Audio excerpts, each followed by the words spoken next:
the question for me wasn't how much money do you want to spend. My question to the jiu-jitsu guys was, how many openings do you have?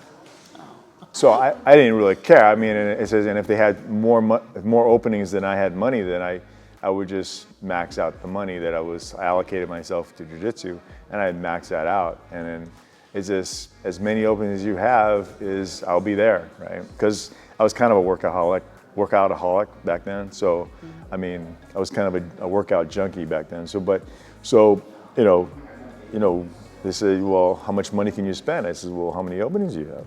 And he says, you know, as many privates and many group classes as you have open and you will allow me to, because originally they didn't allow you to take group classes until you've taken a few private classes.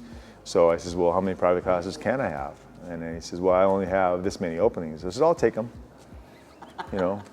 Yeah. So, I mean, for me, it was worth it, you know. It depends on what's worth it to you as far as, you know, your money and your time go, you know.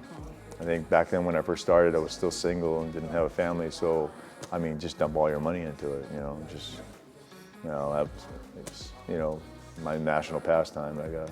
People spend their money where they feel it's important, right? To them, you know, and then, you know, and it's, people say, well, you know, some people like look at somebody doing something and say, well, it's, you know, what is he spending his money on that for? I says, well, I mean, it's not important to you, but it's important to him and it's his money. So, I mean, I think about that as like, some people need like a little hobby. It's the way their brain works. It helps them relax. It gives them something to focus on and stuff like that. So they need like a little hobby or something like that to you know, to calm them down, and just kind of round out their life and stuff like that. So it's all good. It just depends. For me, back when it was just training all the time. I loved it. You know, just working out all the time and training, and you know, don't think about anything else but the next training session, right? And then eating the right food and just getting all into the lifestyle, right? And then you have to go to work so that I can make enough money so I can go back training again. I don't want to work, I want to go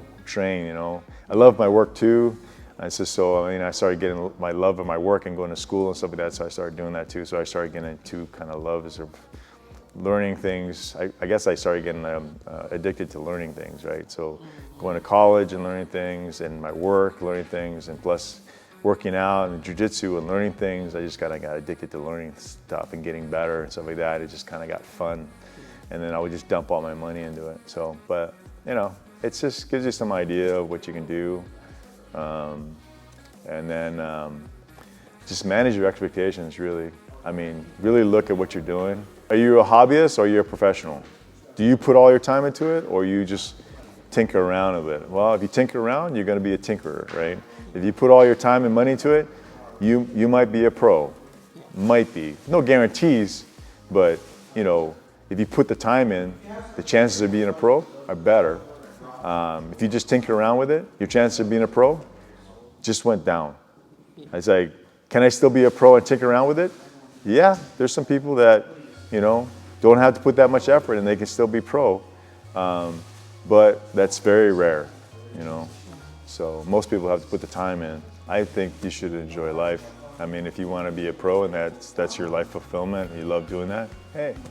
If you don't wanna, you have a pretty good income in doing something else, and you just love doing this as a hobby, perfect. I mean, I think jiu-jitsu is like the perfect like martial art to like, it makes you a better fighter no matter what. It brings your confidence to level up no matter what. Whether you take it once a month or you take it like 6 times a week, it'll still bring your confidence level up. And whether you do it as a hobby or you do it professionally, it's all good, you know. So as long as that's your life goals and that's what you want to do, you know. So, and I truly believe everybody should be taking jiu-jitsu, right? It's good, you know. And if I knew about this when I was a kid, I'd love it if my parents stuck me in jiu-jitsu when I was like 3 years old. If somebody would take somebody at 3 years old, you know. Yeah, my life in high school and in grade school would have been a lot better. And maybe worse depending on how I. Yeah.